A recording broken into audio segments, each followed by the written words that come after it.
Hello, everybody, and welcome back for the third episode. You wanted me to do it, huh? I did. Dun-dun-dun. Da-na-na. Yeah, it felt so good. Okay, so as I was saying, third episode of the Benched Press with Carl Dewberry and Aaron Young Brutal. Young Brutal. Old Brutal, actually. Yeah, getting there. What, almost 30? 29 on sometime week? next week. Yeah. So this week we're going to go over a few things, go over our pick'ems from last week, do some quick pick'ems for next week. And since this is a short recording week, we are going to go over some topics and have a little bit of speaking time. That I think some of our friends actually threw out to us. Thanks for everyone that has actually been listening, which I didn't think there was going to be like the first 2 months we wouldn't have got anyone. So thank you so much to everyone. I know our friends aren't even that nice. I know. I'm surprised they are that listening. they're taking time out to actually care about us. It's fucking weird. Right. And I do want to apologize for my everything every 30 seconds. That will stop. I'm so sorry for that. It's a lifelong habit. There's nothing. Oh, I was going to blame it on being sick the last 2 weeks and just lie to everyone. Yeah, no, not true. I'm just hoping everybody knows that we're not doing the lines back. Yeah, I'm not a cokehead. Right. So we're going to be doing some pick'ems. Sorry. We're going to be doing some talking topics for the second half. Get a little bit of me and Aaron's opinions and, just some outright talking time instead of just going down the box scores. We're learning, guys, so thank you for being part of that. Yeah, thank you. First and foremost, we are drinking something. Weird. And the craft beer, the opening craft beer this week is another Stone beer. It is still unapologetic IPA from Stone. What do you think? I don't love it. I'm not mad at it. I don't love it either, and I'm not mad at it either. I feel the exact same way. It's just like one of those balanced IPAs. To me, it just tastes like an IPA. Right. It's so it's from California. Stone is in California. Escondido, shout out. It's an American Double Imperial IPA, and it's 8.8% alcohol. That makes me like it a little bit better. I got to be honest, it's a little citrusy to the smell. It doesn't have a very pungent smell.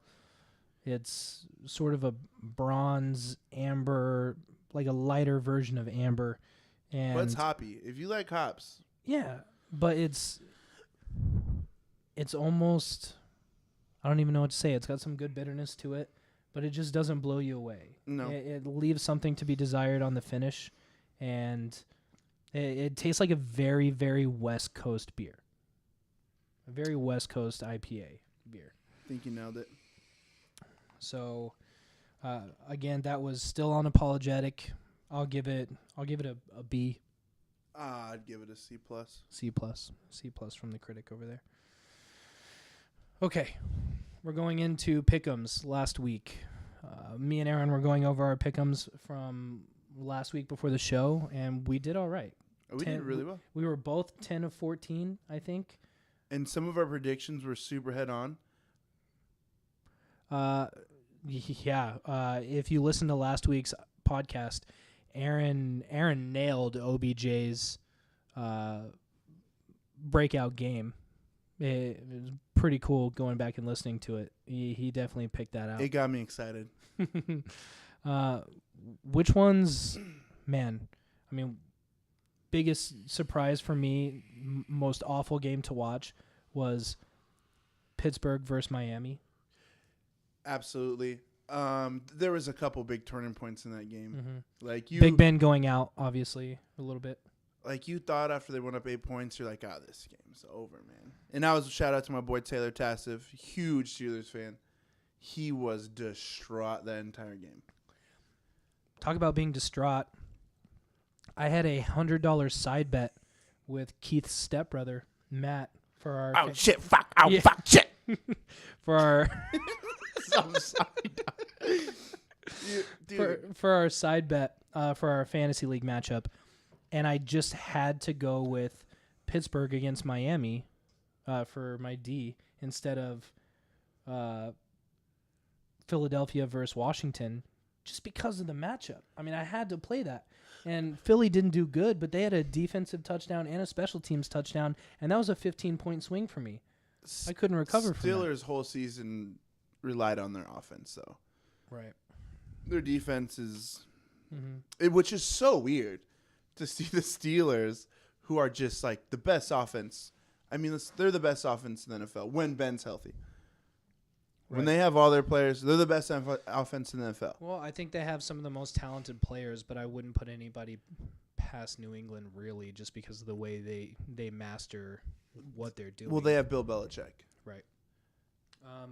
Let's see. We also got Oakland and Kansas City wrong, which may have been a 50-50 ball for most people, but I don't know. Didn't see that coming. You know what I told you? Crabtree was quiet. Right. You know what I told you we didn't take into account is I'm pretty sure Andy Reid was coming off a bye, and he doesn't lose coming off a bye. I think he's 10-0 in his last 10 seasons. There may be a loss in there, but I know I'm plus or minus 1 on that.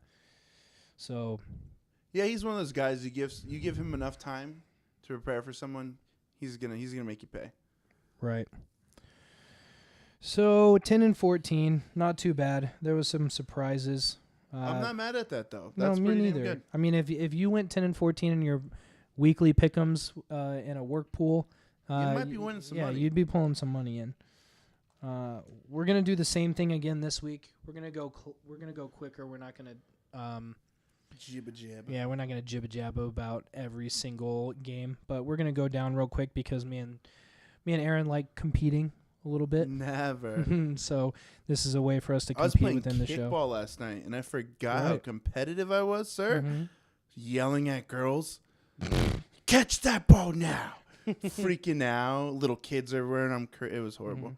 It was fun, though. It was a great time. Yeah. My ankles hurt. Need to ice those ankles. Right. So, Thursday night game. Bears-Packers. Man, that game gives me an opposite of a boner.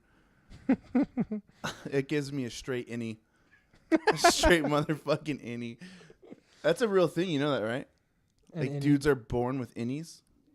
Wieners, not belly buttons, bro. Like miniature, like not a mini horse. But all right, well, let's just... I'm not sure where your Google searches take you, but mine do not take me to any wieners. Me and Rob Dyrdek look up some weird shit. So, not excited. No. But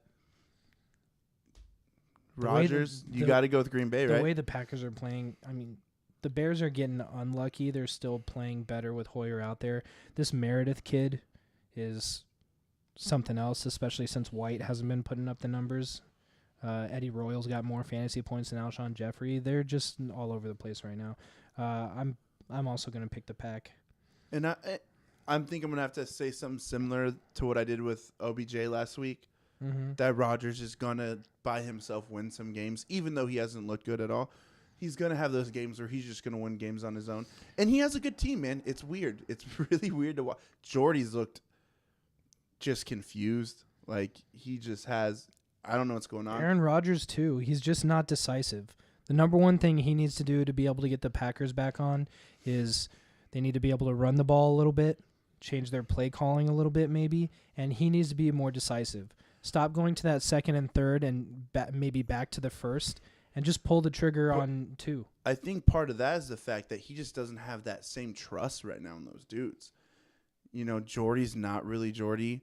Those guys have been dropping balls everywhere. Like, but it makes him hesitate. He's like, okay, well, let me try to stretch the play out like I always do and not hit that first guy. Because, I mean, when he was killing it, it was those back shoulder throws, bro. But your quarterback, your wide receiver 1, your wide receiver 2, and your running back are all the same guys. But they're not playing the same is my point. Well, that to me falls on coaching. No, to me that falls on those guys. And I mean, Jordy Nelson was out for a year, so right. But it's not like they forgot how to run routes. They're being more predictable and easier to play. I mean, they used to. I mean, it looked like a symphony for an offense, and now it looks like a garage band. Well, that's what happens when there's drop balls. It doesn't look as pretty. Right. I'm gonna stop shitting on them. I got 2 Packers fans that listen, so I want to. Fuck you, Sam and Justin. Giants Rams. London game, 6:30 a.m. PS. Super sweet about that. Rams. I don't know why I like them so much. I really do. And again, I don't like the Giants. Gosh, I am. And I don't think OBJ is going to do the same thing he did last week. This is a good week of games. I am. Really? I shit on the Rams a little bit last week. They're just doing just enough. It's like they'd be a great team in the 60s, and right now they're just not. Oh, they're doing just enough. They just need to gamble, take some deep shots. Just do it. Well, Kenny Britt is relevant again, which, by the way, he's always been a monster, though. I was listening to Matthew Berry today, and he hit it on the head. Kenny Britt, you hear that name, and you feel like he's been around forever. Yeah, he played for Tennessee for a long time. He's only 28 years old. Oh, okay. Isn't that crazy? That's not young. I mean, for a receiver, it's fairly right. But I mean, it's still a name where you're like, oh, like what is he? On his way out. But he's that guy you've just always waited for him to kind of be that guy, and he's never. He has his games. Okay. So you're taking the Rams? Yep. I'll take the Giants. All right, let's split it up a little bit. I'll take them. Yeah, a little bit more than last week. Saints Chiefs. Saints. Because I want Kansas City to win. I mean lose. Because there's still hope for us Chargers fans out there.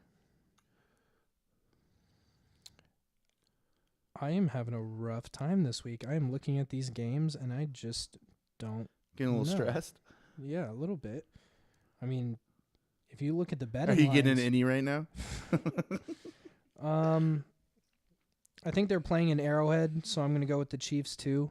All right, split it. But they cannot. I just don't know if they can score that many points on the Saints. We'll see. Colts Titans. Flip a coin. Bounce back game for the Colts. I'm calling it. I'll take Titans. Ooh. Marcus Mariota has looked good though. Six TDs and 1 interception in his past 2 games. He made some beautiful throws last week. Yeah, kind of looking like how they were supposed to. Vikings Eagles. This is my game of the week. This is my game of the week for sure. I'm super excited.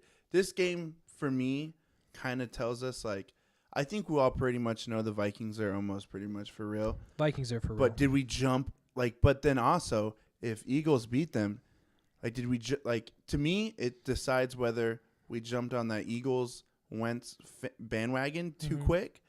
Because if they lose, they're 3-3, and it was okay, guys, they're okay, but they're not. But if they beat the Vikings, man, then this is the team that we jumped on that bandwagon for. Yeah, I mean, it's kind of right now the Eagles is a roller coaster ride because they were 3-0 and they were claiming Pennsylvania, and it's a character game, bro. Young team character game. You can come out and beat the Vikings.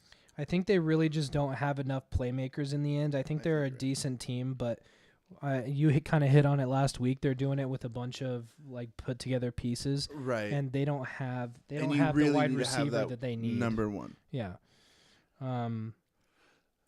So I'm definitely gonna go Vikings on that one. What do you think, Vikings? Oh, I don't know. I like going against you. Let's go with the Eagles, man. Because I think good. Go against me every time. I'll go 10-4, and you'll go 4-10. Well, we both know I'm the smarter man in this room, so I'm not going to touch that one with a 10-foot pole. I went to community college. You went to university. What, 1 semester? Can you count that? Bro, it was 1 semester, then a year break, then 1 semester. Browns, Bengals. Bengals. Redskins, Lions.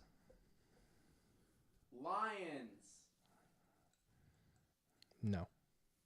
I'm going to take the Lions. Woo! Redskins have looked really good.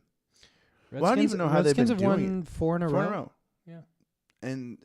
But Lions have looked good too.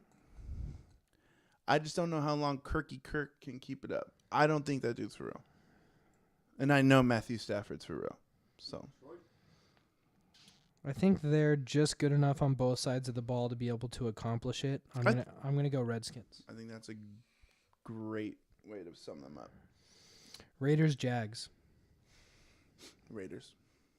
I think that's an easy game.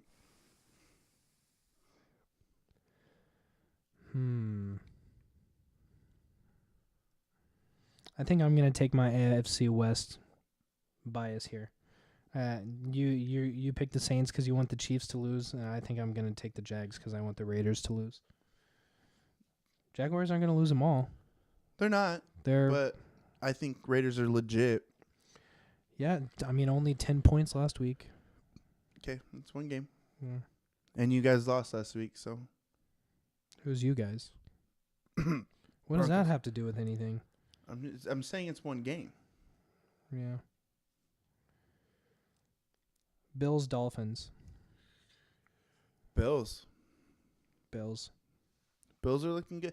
But that's Fuck you, Miami. But that's how Rex Ryan's teams are always that way.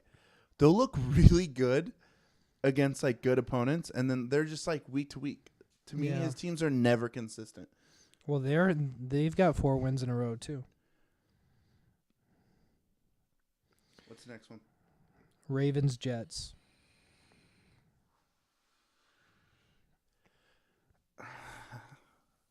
Ravens easy. Jets look like dog shit. I would rather watch dog shit on TV. You know what?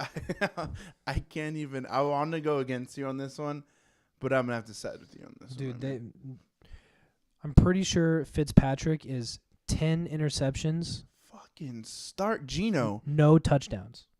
Start Geno. I know you paid this dude money, but man, Geno was going to be your starting quarterback looking like a stud until he got socked in the mouth. I didn't ever see studliness out of him. But in preseason, when that season, or whatever, you know what, Carlos? I wish there was a camera on your face right now, sir. Yeah, that was. It some looked stank like face. you just that was stanky face. He started for a year. Did you forget that? No, he did as a rookie, sir. Meg. Did you just meg me? Mm-hmm. Oh, fuck. Buccaneers, 49ers. Rip cream. What? Oh, Buccaneers. I'll go Buccaneers. They have more talent. Way more. And they have a quarterback. I want to see Doug Martin back. Mike Evans. Mike Evans is steady. Chargers, Falcons. Well, you know I'm going to go there. Chargers. Falcons will poop on them. I'll take Falcons. I think after that one, I think we're steadying the ship. I want to see that. Well, I don't hate you guys. No, and I know I think for us it was a big like hump we needed to get over. You barely got over it. But we did though. And I just mean like you had some issues again late in the game, and you can't. We did, but we also had big plays to rectify those fuck ups, which was huge for us. Mm-hmm. Patriots, Steelers. Patriots. How long has it been out? They're saying maybe come back week 9 after the bye. Oh, I'm so fucking sorry for you because you guys were looking for any Steeler fan. I'm sorry saying you guys, but looking like a Super Bowl contender. Mm-hmm. But easy game, Patriots. Patriots for me too. But they have a lot of weapons, man. So, but they have who's playing? Landry. Landry, yeah. Antonio Brown doesn't have a touchdown thrown to him by anybody except Ben Roethlisberger. And Landry looked like poo-poo, like a white dog turd. We'll see. Seahawks, Cardinals. Man, I think Cardinals have right in the ship, man. I think that's going to be a sick game. Against the Jets? You think that was enough to right the ship? They destroyed the week before that, too. Did they? Yep. They started off. They barely 1-3. Didn't they barely win with Stanton? No, they won that game decisively in the second half. The first half was close, but they started 1-3 and they've won their last 2. They're now 3-3.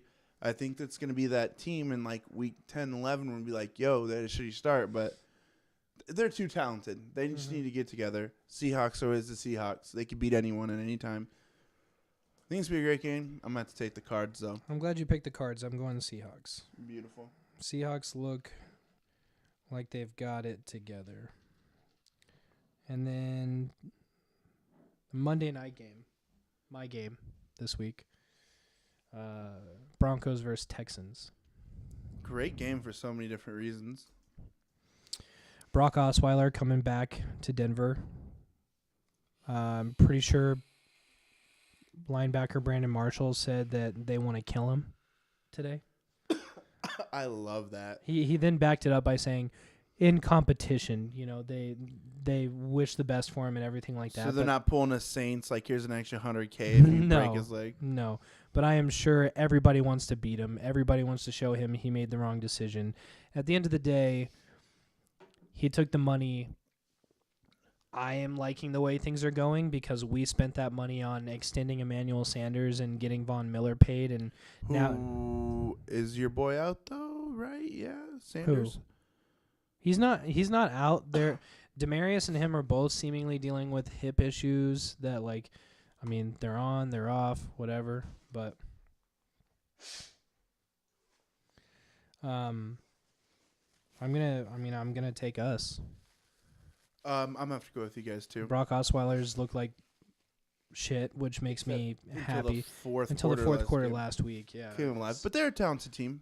Yeah, he was finally throwing to Hopkins. Does Fuller come back? Because Fuller was out last week. Yeah, the hamstring. I'm not sure what his status is. I'm sure it's still questionable because they got rid of the probable tag, so we'd never know anyways. But I don't think he practiced fully today, so we'll see. I think that'll make a difference, but still, I think they're gonna have problems with that Denver D. Anyone's gonna have problems with that Denver D. So. I would go into Houston and still say we'll win. I know we're pissed. We're pissed about Atlanta. We're pissed about losing to you guys last week because we weren't playing a full game. But yep, that'll wrap up the pick'ems. Sweet. For this week. So for you guys keeping score at home, 10-4, 10-4, good buddy, and good buddy. We'll add it up and keep track next week. Where are we going from here, Tomo? Wait, hold on. I just realized. What did I miss? We got to do a wager for the end of the year. A wager on what? What are we doing?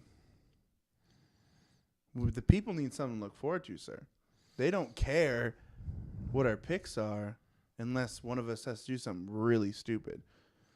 I'm not going to do anything really stupid. You know me. You're not getting a Chargers tattoo? Fuck no. I would rather run around the block naked for 3 hours. Okay, well, let's spend the next couple weeks. If you guys can send us or let us know of any cool things we should do. Because we have to have something. This has to mean something. Yeah, it's like playing poker for free. I'm better than you. No, that's never good enough. I already know I'm better than you, sir. All right. If I win, you can pay me back for half of all the alcohol that we drink here. We're gonna do this on air right now, sir. No, that's not a bad idea. We'll figure something out. Yeah, we'll let you know next week. We'll have some next week. We'll have some wagers. Almost just said the wrong acronym. It's MLB. It's not NBA. Yeah. Earlier, Tom was like, "Okay, so we got to go over NBL." And we're like, "Is this a new sport we've never heard of before?" We're like, "You mean MLB, brother?" He's like, National Baseball League. Sorry, guys. Sports, Sports. So, real quick, MLB postseason still going on. Cleveland and Toronto. Cleveland was up 3-0 in the series. Toronto won 5-1 today. It's good luck. Good luck. Yeah. They could do it. Yeah, and with that offense, they could do it for sure. Yeah, and if I'm Terry Francona, I'm telling my team, don't take a fucking inning off, because as soon as you do, you turn around and they win 2 games, and they only need to win 2 more, and go to the whiteboard, find out how many times the Blue Jays won back-to-back games. I mean, that's not hard. Yep. I mean, yeah, it's hard to win games in the MLB, but I'm just saying, like, they start believing that they can, and you start getting shorter. Every game is the last game. Right. Every game. We want to end this now. Yep, so only 2 hits for the Indians in this one. I personally think they took it off. They got 2 at home. They got the last one in Toronto. And they're not used to this position. Right. You know?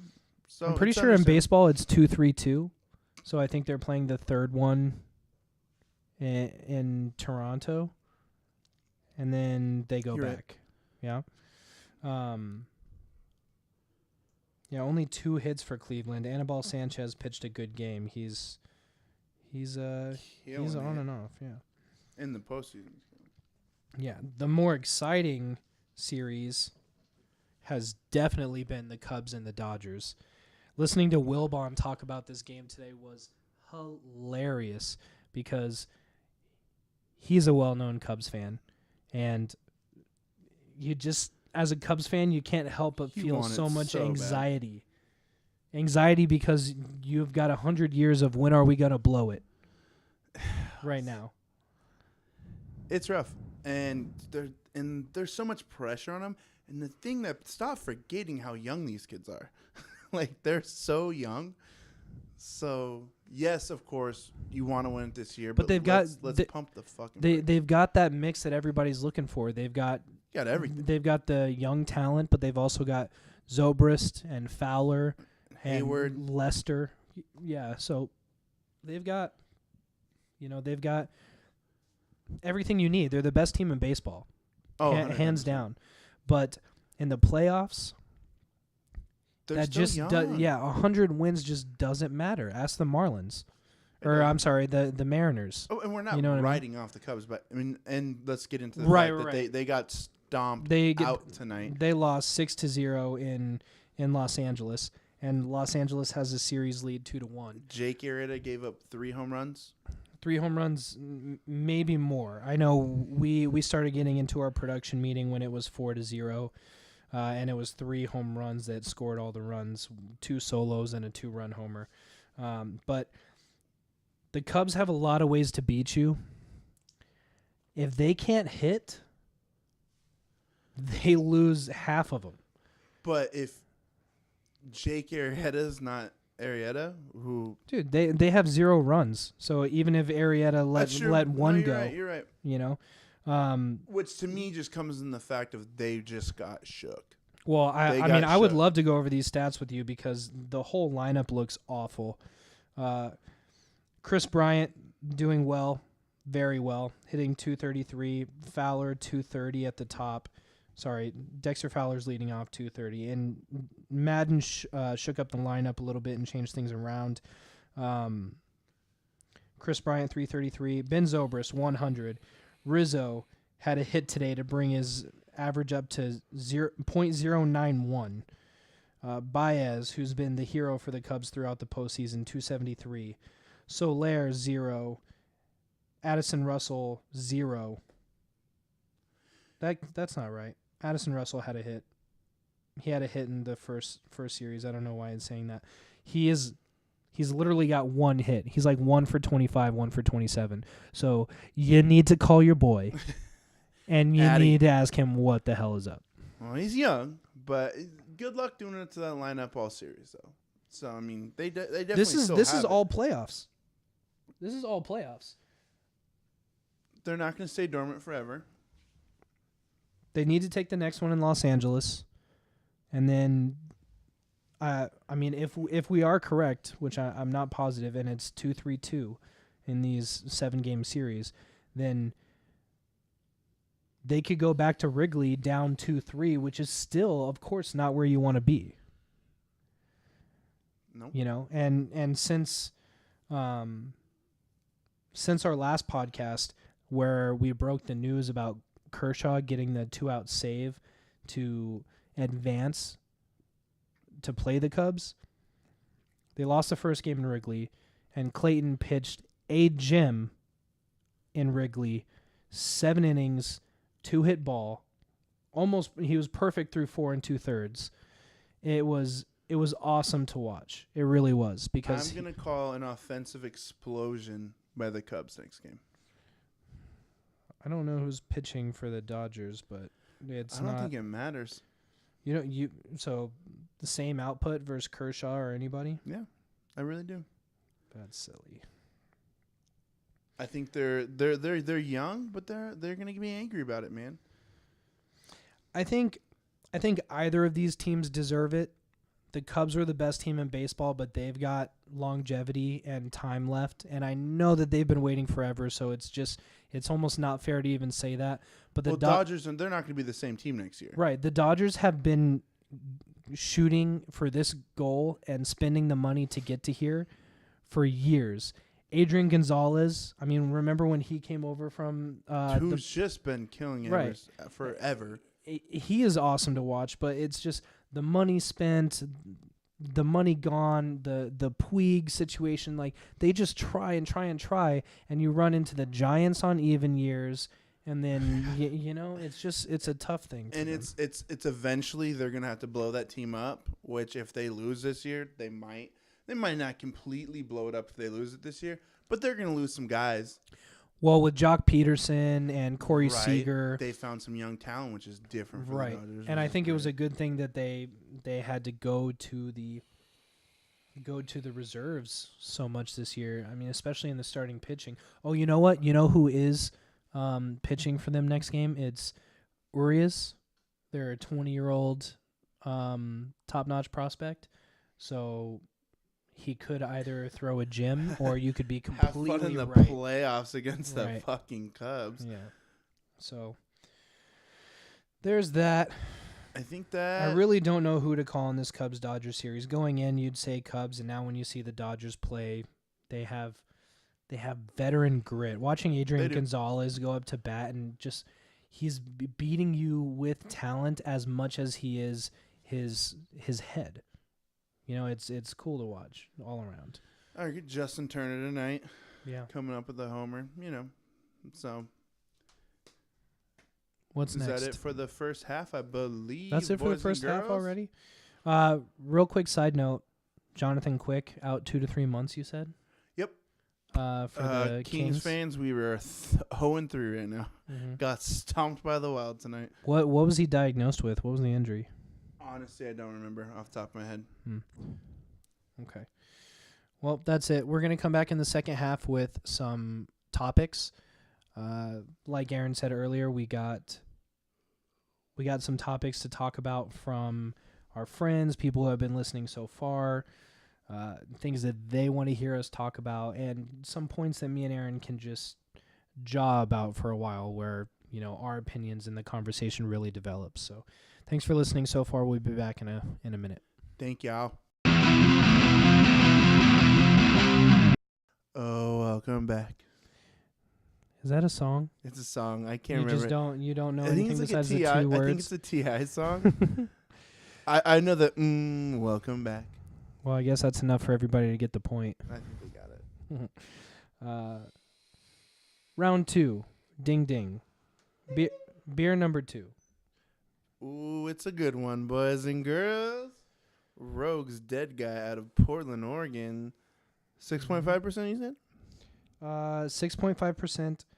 This is one that we knew about coming in. Forever. It's great. World-class beer. Very good. It's a little lighter than what we've been drinking here on the show, but it's a new style too. It's the first time that we've done a Bock style beer. It's hoppy, but what it has different than most of the other beers that we've tried so far, different than the IPAs, is it's more malty. Absolutely. Right. The malt is roasted a little bit more for a longer period of time than, average. And it's one of those beers, like all the other beers we talked about that like I love so much. They're great, but you can't drink them all night long. This beer you could have 3 to 4 pints of it and you're good. Like it's not overkilling your palate. So that's what I personally really like about this beer is you still get your 6.5 and it's going to get you at some point. But you can drink a few of them, Right, and for anybody out there looking for less of the hoppy type back, this would be our first beer that would probably be really good for you because that maltiness balances out the hops. It's coming out of Oregon, so you know it's good. Craft beer out of Oregon is just gold medal type shit. Yeah. So give it a try. Again, that's Rogue's Dead Guy Ale. Anything by Rogue's pretty much good. The Rogue Hazelnut, and it's all phenomenal beer. Mm-hmm.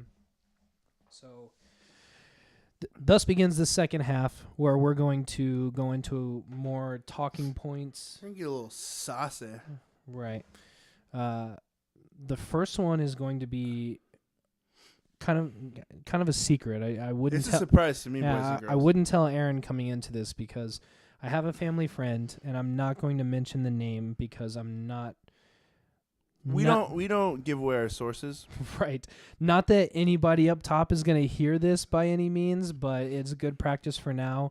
I didn't ask if I could reveal the name, so I'm not going to. But this person works closely with a lot of individuals that are involved in the National Football League, and so she has some inside information. Which I'm super excited. He just told me about the Chargers. Right. And just left me on the fucking hook. So if you listen to our first episode, we were discussing some things about ourselves and our fandom, and we made a mention to Phillip Rivers, or I'm sorry, not Phillip Rivers, but Eli Manning, who Aaron can't stand because as a Chargers fan, Eli Manning was drafted by the Chargers and then pulled a John Elway, whatever you want to call it. Fuck you, I don't want to play for your team. Right. He demanded a trade. And through this source, I discovered that Eli Manning did not have a problem playing for the Chargers at all. It was his parents. It was his mom or his dad, right? It was his dad.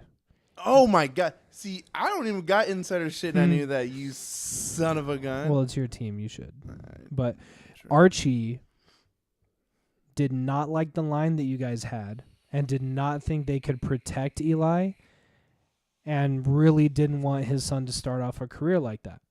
With, one of the greatest running backs of all time. Well, and if I was you, I would say that this worked out in spades. I would rather have Phillip Rivers than Eli Manning all I agree. day. And everyone brings up the Super Bowls all the time, and I'm like, hey, man, different coaches, different teams. Right, and it was the pass rush that did that for Eli. And I honestly, legitimately think they sold their soul to the fucking devil for those 2 Super Bowls. Something happened. That catch on the helmet, who was that? I think everyone on that team is dying at 40. Tyree. Everyone on that team is dying at 40. The devil's coming up to collect his pay. Yeah, just and stealing swooping their in. souls. But yeah, I thought that was interesting. It wasn't Eli. It was him at 20 years old being told what to do, By his papa. by his papi. Papi. Papi. So, moving on from that, another topic that was brought up via our first episode, and this one was brought up by another family friend, Caston, who was listening to us. Shout out. Yeah, who was listening to us talking. And by the way, she's awesome. She's got her hands in everything. She Does she? and she does an immense amount of things out in the, well, I guess you could say business world. She's done and seen it all. And she's a big sports fan. She's a Broncos fan. But she was listening to us talk in the first episode, and she was wondering when we were talking about teams that we hated, right? And we made a couple comments about how we like a lot of players, and in some leagues like basketball, for example, there's not really a lot of teams that we hate, but we have those couple teams like the Giants, and just you don't know why, but you hate those teams. But she was wondering why you boo. Why you boo other teams like live? Maybe she didn't say why you don't cheer for teams or why you dislike teams, but she was wondering from the sportsmanship aspect why you boo certain teams or why you wish ill on certain teams. And I think that one's going to be an easy one for us to address and discuss here. But it's a good question for the light sports listener who's like, I think it's a phenomenal question. right. So like, hey, why don't you play nice? Why don't you, just not, not wish ill on the other team? Why don't you just cheer for your team? You know what I mean? And be a good sport. Do you want to take first dibs on that one? Yeah, I'd love to. I think it goes back to every team that you usually hate. You have a loss in your mind that reminds you of that team. Mm-hmm. It's like war, man. Like, you want your team to win, and the teams that beat you, you're just. For me, I have a mutual respect for them, but like, Steelers and the Patriots, I have a little knot in my stomach because I think I'd have a Super Bowl if it wasn't for those squads. I think it's not like over time I decided to not like this team. There's like a deciding moment. Like, I didn't like the Broncos forever because of Jay Cutler and Ed Hockley, because that one moment that happened pissed me the fuck off. Or, Eli Manning. That's why I don't like the Giants. I never really root against a team per se. It's more a player. I feel like it's always an instance that makes a fan not like the other team. And that's kind of my whole take on it, is that team, you can't get past them, or they beat you, or there's just one defining moment that makes you, it's almost like a disrespectful respect type thing. Like, God, I hate you, but I kind of respect you because I just can't get past you. Mm-hmm. For me, anyways. Or one of your players is a scumbag, so it makes me not like your team. Right. And I think there's a lot of things that go into this. For example, one of them would be, let's just pick a big rivalry, like San Francisco Giants versus LA Dodgers, right?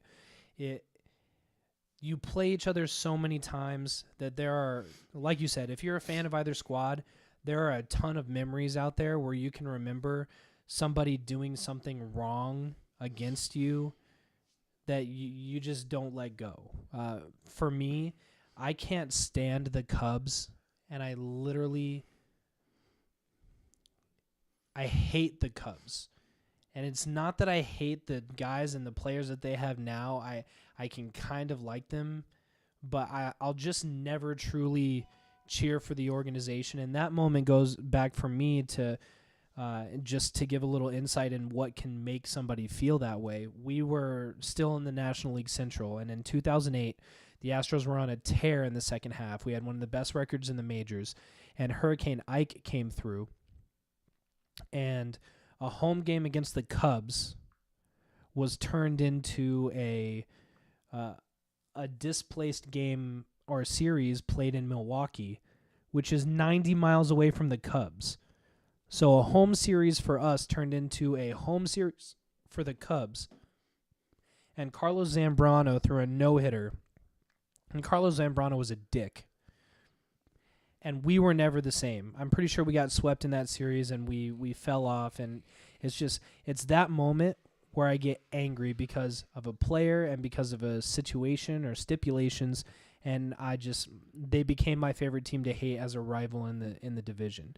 And when it comes to football, the Giants, I really don't like that they robbed everybody of history of New England. And yeah, we've talked about New England a little bit, and I don't hate them for success. I hate them for cheating a little bit. But I don't hate them for having the best coach and one of the best quarterbacks. And when they were undefeated going into the Super Bowl, I am a sports fan that I wanted to see that so 110%. bad because it's a story that you never forget. They deserved it, man. They earned it. They really did. Up until the last fucking bit, but yeah, I lost a steak dinner. That whole soul thing comes. Yeah, into factor. The Giants just never passed the eye test for me. They were never as good as I feel like the team they beat when it mattered most. You know? Agree. So it's not necessarily that you. And it could have been something your team did. Like, look at Boston and New York. Mm-hmm. Baseball. Where does that stem back from? Right. Your team traded Babe Ruth, and so you're pissed about that. Yeah. There's so many factors that go into it. And I don't think you. I mean, that's not the main reason. Right. I think the point is you don't just. First of all, if you hate somebody just to hate somebody for the sake of hating somebody, then you're an asshole. You're not my friend. Yeah, if you don't have a good reason to back it up, then you're an asshole. But if you're a true sports fan and you have been wronged in the past and you can't let that go and there's just something you don't like about them because they rubbed you the wrong way. And we will never be able to explain that to our girlfriends. Right. Ever. They'll never get that. They just think we're fucking yeah. asshole dudes that just are hating for no reason. Yeah. Like the Seahawks. Oh, man. If I ever, you will never catch me cheering for the Seahawks unless they're playing an AFC West Division rival and they need to beat them in order for me to get in the playoffs. You know what I mean? I'm never, I don't think we ever boo just to boo. If not, and we're not talking in the sense of choosing one team you'd rather see win, but truly boo, fuck you, go home. You know what I mean? There's reasons for that, and it's not to be unsportsmanlike. It's because you care so deeply about your team that it's made you jaded towards other squads. And I think that's the best way we can explain that. Straight poetic over there, my friend. Tomo, what's after that? Dak and Prescott/Romo. Man, do you feel the same way you did last week? Yeah. So we touched on this. We touched on this a little bit last week. I don't know if I have a whole lot more to add. You were gung ho last week. Are you still that gung ho? Oh yeah. I'm against the grain in this, and we can expound on it a little bit more now, I guess. But your team's trusting him right now, man. Yeah, the team is trusting Dak. Everything's going well. The cogs are all turning. Passing every eye test you possibly can. Right. So, but here's the thing. And here's what I say, okay? In the NFL, you have to be great on at least one side of the ball. Unless you're the Giants and you're average and you still win Super Bowls. Great running team. They have a really good offense. No, they don't have a really good offense. Yes, they do. They have a great running back right now, and they have a quarterback who is not throwing the ball away, and he's. No, that was 2 weeks ago. No. How many touchdowns did he have last week? He had a couple on what I would think is blown coverages. I mean, but he's seeing it. He's reading the progressions. Yeah, man. that's. He's getting more that's comfortable. Fine, he's playing without Dez. But so let me put it to you this way: do you think the Cowboys are going to beat the Vikings in the playoffs? I think they could, man. From what I've seen, they could. Toss up. I'm not putting my life on that. Game. Just going back a few years. Denver had one of the best defenses all time, maybe the best all time because of the type of offensive football that is played nowadays, the way our defense played. Then you have the Seahawks and Patriots who, I mean, I don't think there's any way you put the Cowboys of today on the level of either the Seahawks or the Patriots last year on offense or defense side of the ball. And then the year before that, the Seahawks had one of the best defenses of all time. You know what I mean? You have to be extremely good on one side of the ball. Otherwise, if you have a good offense, like let's say they have a good offense, you're going to run into a great defense. And then their offense might be good enough against a defense. Right. Okay. So you have to be dominant on one side of the ball to win a Super Bowl. Okay, so I have a question to ask you then. Yeah. To breed off that. So Tony Romo, which I don't believe in this whatsoever, but he's not known as a playoff dude. He's and I like I said, I don't believe in this. I think he's a great quarterback. But he's known as a dude that crumbles under pressure sometimes. He's a dude that can't really get it done in the playoffs. You got this kid that's making you over a 500 team, which all you've been is a 500 team for the past 4 years. And now this guy's getting you way above that, and he has a chance to lead you into the playoffs, and we haven't seen what this kid can do in the playoffs. What do you, do you not, does that not make it more enticing to you to see what this kid can do when you kind of know what Romo's known for? No. And I'll correct you a little bit because when they had DeMarco Murray 2 years ago, 8-8. I don't think they were 8-8 when he led the league in rushing. It wasn't last year; it was a year before that. Even if they were, they were 10-8. Even if they were, they lost to the Lions only because of Calvin John's, Des Bryant's catch no catch. I mean, we could be talking about a Cowboy team who went to the NFC Championship and maybe went to the Super Bowl, and then people wouldn't have this backup. But it didn't happen, and that's one time. When there's right. 3 other times where it definitely didn't happen. So and now mediocre. So and this guy's taking you to different heights. Team's playing really good. You got your best player out. I don't think he's taking them to new heights. Still, to me, they just seem. They're not. They look different to me. They look different on the field. Yeah, I think they look like a well-oiled, above-average machine. Yeah, and I don't think that necessarily they look like that under Romo all the time. I think you give them Romo and Bryant, and they have an A- offense. I think right now they have a B offense. I think if with this squad, Prescott is best for that team. I think if you put Romo on a team like maybe even the Rams or a squad like that, destroy. Or you put him like with the Cardinals, and because Carson's kind of looked like poo-poo. He's looked better lately. With weapons, I think he murders it because he's a pocket dude. Give him weapons. But you take a dude like Dez out, and he can't really extend a play. I mean, I just think with this team, Prescott's a better option right now. So are you saying with Dez, then Romo would be a better option? Yeah. That's an interesting angle. Yeah, I do. I think he's that guy that you need. I think Romo's amazing, but he's not that guy that could do a lot with less talent because he is limited in some of the things he could do. He needs dudes to get open. That has to happen for him. It has to happen. That's interesting because Dez is not out. Dez should be coming back in a week or two. I just think that.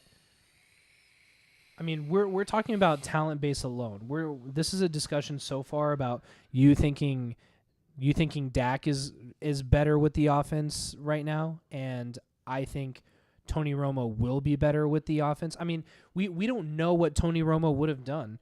I mean, the Cowboys right now are they're 5-1. Okay, there's nothing saying to me that Tony Romo couldn't be 5-1, and if he didn't get hurt, then like everybody would be gung ho Cowboys because they have Ezekiel Elliott now, and they can keep the defense off the field and keep them rested, which they haven't done before. To me, I've seen him with all of his ducks in a row and his whole squad, and he's gone 8-8. No, they haven't had a defense, and they haven't had a running game except for DeMarco 1 year. I really think this is one of the best chances Tony Romo's had in a while, and he got fucking hurt. And there's, like I said, Dak has a long time available to him in the league. I agree with you on that one. And you just paid Tony Romo, I think like $60 million guaranteed dollars. So do you risk your future of Dak's? Like there is no risk. He sits on the bench, and if Tony Romo does terrible, he comes back in a couple games, or he comes back next year, and you still have him on at least 3 more years on his rookie contract. You know, I've seen Dez in the ball game, and Dak so far hasn't been able to exploit. When you have that number one guy and you can just blow people up. Right now, Dak is spreading it around like it's a fucking peanut butter and jelly sandwich, which is great. PB&J is awesome. For a rookie quarterback to do that? Yeah. To go to your second and third progression is fucking beautiful. Yeah, well, but I don't think it's as complex because I think it's way more complex than just throwing up there to another that's number silly one. of you to say that you think Dak Prescott's offense that he's running is more complex than Tony Romo's. Because Tony Romo's a veteran. No. I'm not saying that. I'm saying that from a rookie. I mean, Sam Bradford is just learning to do that. He's doing incredible. Don't get me wrong. I totally agree. The future of the Cowboys is bright. But I think Tony knows how to get Dez open and use that extra weapon that they have as an elite wide receiver out there. And I just wouldn't do it yet. I don't care what they say. I really don't care what everybody else is saying. I would give it back to my Pro Bowl quarterback and let him go out there and try to do it. And the worst thing that you could do is bring Dak back in. Well, I think at the end of the day, it's a good predicament to be in. You know? Right? Jerry Jones finally has it going on. Yeah. I mean, you put either of those quarterbacks on Denver, and you're probably winning a Super Bowl this year. For sure. Yeah. Right? Yeah. Either one of them. Mm-hmm. Hard to beat. Hard to beat that team. Yep. And they got him in the 3rd round. That's nice. All right, let's keep it moving. We got a little infatuated with that. That's a good topic, though. Good What's one. next, Tomo? Kaepernick kneeling. Oh, God. I think we differ on this one. Okay. Can I go first? Yeah. All right. For me, I'm going to apologize ahead of time if I bother anybody, but if you know me at all, I don't give a shit. I'm going to be Get him, Carl Ruthless. I'm going to be quick and maybe quick and honest about this whole situation. I think if you are in the position that Colin Kaepernick is in, and you believe in something, and you do not choose to use your platform to express it, whether I or anyone else agree with you or not, you're a coward. And there's nothing worse than being a coward. So the fact that he's choosing to express something that he cares about by using his unique situation in the spotlight, I commend him already. I commend him further for pledging $1 million to different organizations using the resources to better the communities and organizations who can help correct this problem. And I agree with him that there are issues out there. I agree with him that cops overall are put in tough positions, and more often than not right now, bad things are happening, and I think that we can limit that problem. But I do not believe in Black Lives Matter. I believe in all lives matter. And if you pay attention and you're out there listening and looking at the way people react, even if somebody's a Black Lives Matter supporter and you say all lives matter, a lot of times there's dissent from them for you saying that. Because which is so weird. Black Lives Matter is in itself isolating out a community. Exactly. And you're saying, hey, we matter. Yeah, we understand that. And we're saying everybody matters equally, which is what Martin Luther King was fighting for 40 years ago, 50 years ago. So I applaud him. I am okay with him doing this. I may have done something a little bit differently during 9/11, but I think there is nothing and no way that he is doing things wrong, saying the wrong things. Like he's literally going about it in such a perfect way. I have less than a gripe.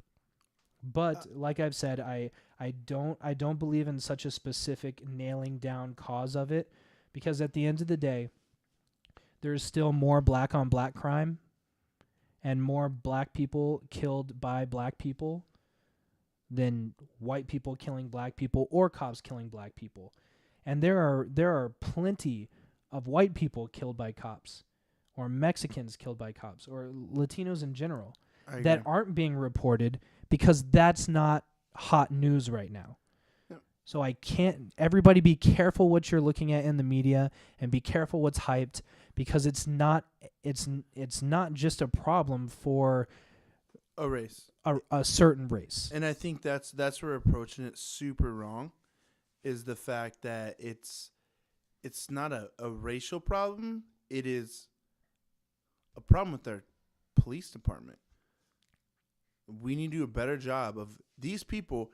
If you're in a restaurant, wherever the fuck you are, and a cop walks in, the mood changes, sir. Everything is different. They have the most power in society besides like a fucking president, a famous, but just in everyday society, they have a different sort of power that just changes your mood, everything. So these people need to be the most outstanding people in our society to upkeep that. So to get back to what I feel about, I don't agree with Colin Kaepernick. We definitely disagree on this matter. I think this is a problem that should have been brought up 4 years ago. I think it's really weird that everyone's bringing it up now. Should have brought you. Do you really think that black people were lying for 50 years? They've been saying this forever. We just have it on social media now. You just see it all the time. They weren't lying. What do you mean lying? Well, in the 50s, they've been telling us this forever, man. We get treated differently, and they do. And this touches home. My mom lost one of her best friends because I'm a big, brown, Samoan kid with a huge beard, and I get looked at different. I get asked different questions by cops than all my white friends. You know, like it's just, and I'm okay with that. But why does that mean you disagree with Colin Kaepernick? I disagree with Colin Kaepernick because I think there was better ways to do it. I think you could have brought it up at a different time. I think it was an opportune time for him to bring it up. I think I might get flack for this, maybe not. I think that's a big reason why he started last week. People were agreeing with him, man.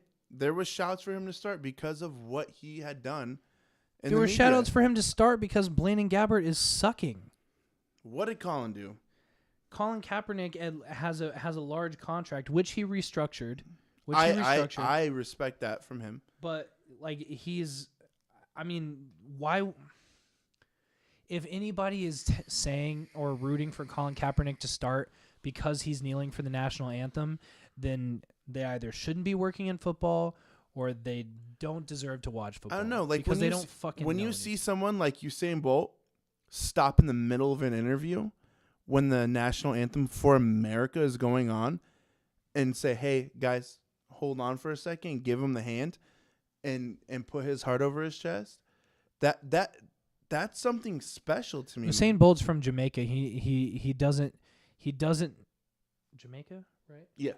He doesn't necessarily know the strife of what we're dealing with as a nation when it comes to being treated equally amongst the people who stand next to you every day. I don't know much about the issues that Jamaicans deal with nowadays, but I would say that's just a bad example. Kneeling, whatever, regardless. If you want to say he shouldn't kneel and he should hold up a fist, whatever. The point is, Colin Kaepernick. But I think that's a Colin big part Kaepernick of it, didn't though. bring this up to anybody. He did it by himself. He did it by himself for 2 weeks, 3 weeks before anybody even noticed, and he has been nothing but eloquent in any response and any conversation he's had about this subject since then. I have to weigh in. You better make it intelligent. Oh, I'm going to. So, being a non-sports guy, not non-sports guy, but, being lesser of a sports guy, far lesser than either of these gentlemen. But you know about social problems, that's what this is. It's not such so much a. This one actually made it to me. The Kaepernick kneeling. Most of the time, everything they're talking about, straight over my head. I have no idea what's going on. I'm just recording. But this time, it made it to me. I was able to hear it, and I had to weigh in on this one just a little bit. So here's my opinion. I have to side with Carl. There's no better platform for a celebrity of any kind. Not just a professional sports player. Not just a person, in the news, on the media, anything like like that. There's no better platform than what you're famous for to do something, to make a difference, to make a change, make a stand. I commend him. I commend him for doing what he did. The reason I say that is because if you believe in something, and this goes for every single thing you can think about, anything. If you believe in aliens, anything. It could be anything. If you believe in something, standing up for it is the only thing you can do. And him using his platform as a celebrity, as a sports star, great. Power to you, man. Good job. Right, and to piggyback off of that, and to piggyback off of what you were saying, Aaron, about it not being the right time or place or whatever, I think, and not to mention what you said about it, maybe being a reason he started, he did not improve his stock at all by doing this. He did this, and you don't look more attractive to any team post your 49ers contract by doing this. They say no bad. There's no media that's bad media, man. No press is bad press. That's not true when you're a free agent and I football honestly player. I think it is, for whatever reason, the symbolism of. I feel like there's so many things he could have done different. I think people have a big problem with the fact that he's taking a knee. Like he's downing America. Like, and I do get it. I don't think he means it that way, but for some reason, the way it looks, the way he did it during 9/11, it's like I love when I see the teams like holding arms, like saying I think that's so beautiful. I love that. Yeah. I think it's more of a visual like symbolism thing. I think for some reason we take the fact that I think even as dumb as it sounds, if he did a Tebow during it, no one would be really talking as much shit. But everybody else, the fact that he's like, it's like he's almost, when everyone says, "Hey, stand up for the Pledge of Allegiance," he's saying, "No, I'm going to stay seated." And I do think that's disrespectful. And I don't think that's the image he's trying to portray, but I do think that's what he's portraying. I think he's addressed that. And he very eloquently, like I said, he's not trying to disrespect America. This has nothing to do with the armed servicemen or women. He just doesn't think that life, liberty, and the pursuit of happiness for all is being represented by the flag right now. And I think that's fair. What flag is doing a better job than we are? And you know what? That's an argument worth having another time. Because despite what everybody is seeing and despite what everybody's hearing, crime is at an all-time low. As our population gets bigger, which is right, makes no sense. People don't hear or see that. But, if anything, turn your issues towards the media because they are glorifying these wrongdoings and... Well, we just there's videos of everything nowadays, guys. Right. Like, do your research on everything and make your own opinions. That's what's beautiful about it. There is so much out there, but we got to know what's real and what's just being thrown in our faces. And everyone thinks America's so scary to live in right now, when actually it's the safest it's ever been of all time. Right. So let's just all calm down a little bit. The next president. We're still great. The next president you're gonna elect is more dangerous than than any. Yeah. That's for a whole nother show. Anyways, all lives matter. That's all I gotta say. Hashtag the bench press believes in all lives matter. All right, Tomo, move us on. Should pass interfering be reviewable? Ooh, okay. Let's get back to the nitty gritty of football. Dude, and I the don't, rules. man. I don't know. You and me both split 50-50 down the middle on this. It's insane, and I'm almost happy either way, but I don't know. So what's gonna happen if let's say this does happen? But then you really have to break it down. Oh yeah, it's gonna be like the catch rule that has been talked about for years. If you hold an arm down below below the shoulder, right, then that's Yeah, I mean it is a subjective call, and how do you review a subjective call? An eye test. It's an eye test. Yeah. Do you pass eye test or not? Can just something passing an eye test? Mm-hmm. Is his hand just reviewed? on your arm, or is it holding it down? But I get Is it. is it pulling a jersey, or is his hand just on the jersey? Like, how do you go over that? How do you review that and get it right better than the first time? Because you could reverse the call and it'd be just as controversial as not calling it. And this question was brought up by Justin Llewellyn, and it's a good question because the Shout out Nolan. right the Seahawks at Falcons game, Sherman on Fitzgerald, great. Should it be like an under 2 minute thing or only on a scoring drive type? Like, No, you think you can't do that. Can't do that. I don't know, man. I wouldn't want to be the NFL in today's NFL, because the problem is, and it's almost like the last subject that we were talking about, there are so many cameras and so many views. It is so easy to look back and say, "Oh, you fucked that one up. How are we going to make this better? How are we going to change the rules so we can keep them from fucking up?" It is just, you're not going to do it. You're not going to take the human error out of the game, and But that's what I kind of like about the game a little bit. But a little bit. The most important thing should be getting the call right. The problem is with this, I think, how do you ensure you get the call right? Because you're going to have to make a rule on how exactly to define pass interference on a review. Which at the end of the day, it's an eye test. Which the thing that's really funny to me is we persecute the NFL for making it so wide receiver friendly and pass happy and blah, blah, blah. When we don't realize as fans, we're the ones that are doing this. Oh, yeah. We're the ones that are being like, oh, no, this is that. And like, and then when it happens, yeah, Falcons we hate fans on the NFL for making these rules. Oh, I'm so sorry. I just realized that I said it was Sherman on Fitzgerald, and it was Sherman on Julio Jones. It was Seattle versus Atlanta. Sorry about that. Go ahead.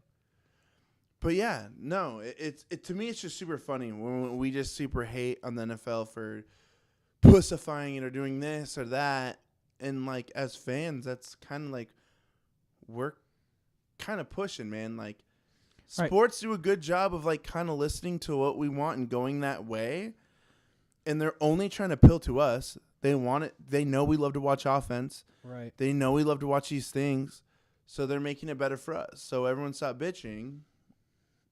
At the end of the day, I almost don't care what the rules are. The most important thing to me is getting it right. Whether my team loses or my team wins, if the correct call is made every single time and the outcome of a game isn't determined by what somebody thinks the right call should be and getting it wrong or whatever, that's the worst thing that can happen. Because you're paying these guys millions of dollars a year, and they are working their ass off year round to be in the best shape and run the best routes and have the best time that they can. And to have it determined by potentially wrong or right calls just sucks. It does, but for how long did that happen? Like when but it wasn't in the eye of the people like it is. You're right, now. and we have the technology now where we can fix it. So it's like, why not? And you have to realize we still have the call on the field. It has to be beyond a reasonable doubt, right? That was pass interference. So that kind of solves some things for me, honestly. Just realizing that, man, it has to be beyond a reasonable doubt that was pass interference. One of the great differences between baseball and football is baseball is so much more black and white in a lot of ways. Because I'm going to relate it to this. And it's the reason it's hard for me to make a choice on this football thing is because it becomes debatable by how it's reviewed and who it's reviewed by. In baseball, I'm in favor of there being a strike zone and a green and red fucking light on a ball and a strike.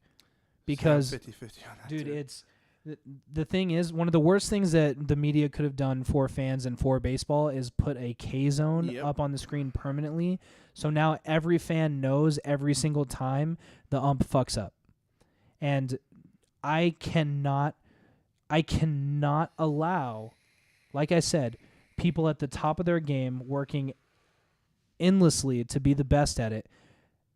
And a game like baseball, which is so controlled by that one individual calling balls and strikes, because that changes the way you pitch, the way your opponent pitches, because he's going to try and get the same calls that you are when they're calling it outside. Some of the great catchers, that makes, I don't know, man. Right, I see that. I really do. It's weird. I think we won't really know how we feel about it until it comes into effect. For me, it's going to be about getting the call right, first and foremost. I think, especially in baseball, you're going to see an offensive fucking explosion. These guys are already so good that if you dial them in to where they know this is the strike zone, anything outside of that, right, man, you're going to see a bunch of walks and you're going to see a bunch of blasts. Yes. And it's going to make the game more exciting, which I'm super down for it. The last thing I'll say about that is you are right. What makes baseball my favorite sport is a couple of things. One, you are not on any time clock. If you are down by 10 runs in the bottom of the ninth and every single person does their job as they're supposed to, you will win the game. You are not confined by a clock where so many different teams can be like, oh, if they had the ball one more time, they probably would have won. Right. You know? Great point. Great fucking point. And secondly is because it is chess, not checkers. And since the number one battle in the game is pitcher versus batter, and everything you develop over 9 innings, which is where is the ump calling the balls and the strikes, what am I getting away with, and what did I condition these batters for in the first 6 innings and the first 2 go-arounds.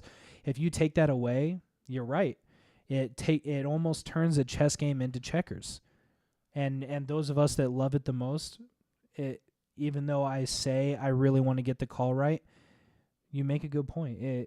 It hurts. And I also think that Rogue Dead Guy turns Carl into a young Aristotle of sports, just killing it over there. Some great honestly, some phenomenal points by you, man. And I agree, but I just want to say, we're not going to know how it goes till it goes, man. Right. And I think we got to take the next progression. Like if you're going to do dumb shit like make kickoffs, touchbacks at 25-yard line, well then you've got to review that. Right. I think it's going to slow the game down a lot, but we'll see. Yeah. So hopefully we answered your question there. It's going to be split 50-50 as long as this discussion happens. Tomo, bring us in. Last topic, excessive celebration. Fucking love it. I think it's beautiful for Fuck sports. You, NFL. I think it's beautiful for all sports. I think we need to think of ourselves when I'm playing Madden against my fucking friends. Try to hold your emotions in, man. When I'm playing Madden against my friends and I win, I'm standing up, I'm freaking out, I'm having a fucking great time, I'm talking shit. And this is over a game of Madden in my living room. These dudes give everything they can for 1 day a week.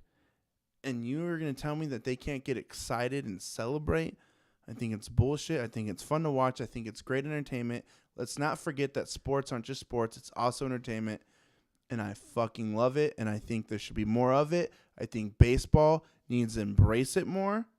And I know we're talking about football mainly, but I think baseball needs to really run with this thing because it's making it exciting for the young kids again to watch this. And Bryce Harper, Carlos Correa, Carlos Gomez, they're bringing that energy and young excitement back to it. I know what you mean. Bryant, like, man, let's express themselves. That's part of the reason why we love basketball and football so much is because we feel like we kind of know these guys, man. When it comes to baseball, you don't really, if someone shows emotion on Baseball Tonight, we hear them like, oh, this is a gentleman's game when you shouldn't be acting that way. And it's like, come on, man. These are professional athletes that put their heart and soul into it. And like I say, I know you get excited when you play fucking, what's that weird game you play? I'm sorry, what? That shooter game you play? I'm not a big shooter guy.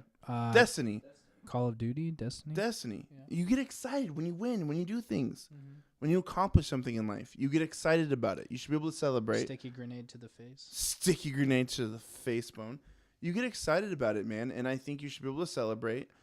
As long as it's respectful, you shouldn't be able to like tell the other team to suck your dick. That's kind of rude, but as long as you keep it fun and you're dancing or dabbing or whatever you want to do, man, do it. Right. I'm gonna think about this from the NFL's point of view for a second, and when I say that, I'm not saying I disagree with you. I agree with you 100%. But what the NFL is doing wrong is they don't know what they're throwing a flag for and what they're not at this point. Oh, so are you telling me... They're going player to player, which is not fair. You're telling me Josh Norman, who plays for the Washington Redskins, can't celebrate a play by shooting a bow and arrow because it's a violent act? Are you fucking kidding me? It's fucking... These guys are taking years off their fucking life for playing with the most violent sport in the world, and they can't shoot a fucking bow and arrow. And any of you who ever played has to know what it feels like to make that play, and in the spirit of great competition, knowing what it feels like to accomplish that and want to express yourself. And Von Miller after a sack can Kringle McKringleberry or whatever his name is, whatever. He thrusts his hips, but Antonio Brown can't twerk in the end zone. And it's just if I'm the NFL, fun. I got a couple rules. 1, keep it in the end zone. 2, keep it under 5 seconds. Other than that, if you're not slashing your throat or doing something super demonstrative, why do you even get involved? Why do you even care? It doesn't make sense. Like, even for me, I think back to like when people hated when Richard Sherman went up against Crabtree to go to the Super Bowl a couple years ago. Yeah. And after the game, he came up and he said, I'm the motherfucking best. We were at that Mexican tequila bar. Yeah. Yeah, in Old Town. Yeah. And he goes, I'm the fucking best. He was talking shit. I shut his ass down. He said he was the best. Who is he? And people hated him for that. And I'm just like, do we forget what competitive nature is? This guy just took his team to the Super Bowl on a winning play. I know I would say probably worse things. I love it. I think it's amazing, and I think that he's just being honest. I think every player thinks that when he does that, but this guy went out there and he said it, and he backed it the fuck up, and I love it, and it makes me interested in the game more. Mm-hmm. It's real. It's real to me, and I love it. It just doesn't make any sense. They are not making the game better. They are only causing they're only causing a rebellion amongst the players who feel like they have to be robots and just cannot show any emotion. And they're in a game that's requiring emotion-driven, motivation. And they're cutting off entertainment value. Yeah. You're killing your sport. We want to know about these guys. We want to know. Mm-hmm. Like, what? I don't even even if you hate boxing or you hate a lot of these combat sports, when you watch the HBO things, like on Mayweather, the hype videos, dude, those series are incredible because you're learning about these. You're really getting to learn about these guys, man. And that's what, in a small way, these celebrations and them showing their characteristics and saying what they really want to say is doing. You know what? We're learning Good about fucking them. point. Clay Matthews and his celebration and his where he spreads his arms wide like a bear or whatever, that's okay, and you market it in commercials, and now you're trying to draw a line. Or LeBron James. All these guys. Shut up, man. Just shut up. I'm going to call a quick audible, and we're going to do one more quick subject before we close down, and because it's part of this conversation, and I'd like to just do a minute each real quick, and I'm going to go into Odell Beckham. real quick, I hate what the media is doing by focusing it on him so much, but I am seeing now, after this week, that he's doing it to himself. And I understand that this young man is 22 years old, and I can't tell you the dumb things that I did when I was 22, but we'll go to jail. He brought it on himself with cameras everywhere, hitting a kicking net and it coming back and hitting him in the face. I think he thinks he's doing what's right, though. No, he's not. He's not at all. Because at the end of that game, and I give him props, I really do, for coming back and having a great game. That's great and everything. He's one of the best. But so you score on a great play and you make a joke out of what you were previously being made a joke out of with the net. And you go to the net and you make a joke and you have fun and the media laughs and it's great. If it had ended there, then that was the first date. He proposed the next time. Yeah, so he would have been a hero if he did it the first time and everybody would have laughed and loved him. But then he went back again and overused a great joke. It's like telling the same joke to 3 different people or 3 different groups at a party. Like, eventually everybody's going to know you told the joke a couple of times. And then at the end of the game, when you got a kick off and it's still a one-score game, you take your helmet off, get a 15-yard penalty, and actually wave your hand at the ref saying you don't care that you just got that 15-yard penalty by taking your helmet off in the end zone. You're an asshole. You are now proving everybody right that you're reckless, you don't care about your team, and you're all about yourself. AJ Green, Larry Fitzgerald, Antonio Brown. You can go down the list of people who make all-time greats that don't have to do that. I do think he cares about his team. I think he's just that immature. Yeah, he's not mature yet. But dude, not to go back, rewind to our previous topic, but so he didn't get flagged for that, right? No, he did it on the sideline. So is that where do we? No. So you can go. No. I'm agreeing. I'm so. It goes back to that thing you're saying. What do you flag? This guy can do a 30-second thing on the sideline. No. Doesn't get flagged. I'm not. Well, you can't get flagged for the sideline. No, I know. That's something completely different. This is me and my personal self saying, you're making a mistake now. You're making it about yourself. You're overusing a joke, which is honestly what irritates me the most. I kind of enjoyed it, to be honest. Well, the first time it was hilarious. The second time, I'm like, all right, dude. Now you're overusing it. You're pushing it too far. You're dragging too much attention to yourself. I'm tired of the news cycle. I am tired of Odell Beckham's news cycle. I think I'll give him a pass on this one. If he does it next week, 110% agree with you. Man, you're really reaching. But for now, he did something a little different with it. He didn't make out this time. He proposed to it. It was kind of cute. So I still kind of enjoyed it. I'll be honest. I did. But if he does it again, and you did still win the game, we had a monster game. Mm-hmm. But where would we be if they scored after getting that 15-yard extra at the end of the game? It would be a complete different conversation. Right. So... But how many conversations in sports would be different if there was that? Well, I wouldn't say this situation happens all the time, but at the ending, in closing, I wish if you're a professional athlete and you're in any profession where all the cameras are on you all the time, you have to accept the fact that you have to grow up a little sooner and you have to be a little bit more mature sooner. And that's part of the job. That is, regardless, and I think part of the it's job. 50-50. I think these guys need to grow up, need to understand that and grow up a little bit faster. Mm-hmm. And I think as people that are never going to be in these people's situations need to kind of roll it back a little bit, man. Be a little bit more understanding. Johnny Manziel, fuck you, bro. You're an idiot. Mm-hmm. But, if you look at someone like a Tiger Woods, what he did was despicable, horrible. But, man, I don't know what I'd do in that guy's position. You're the most famous man in the world.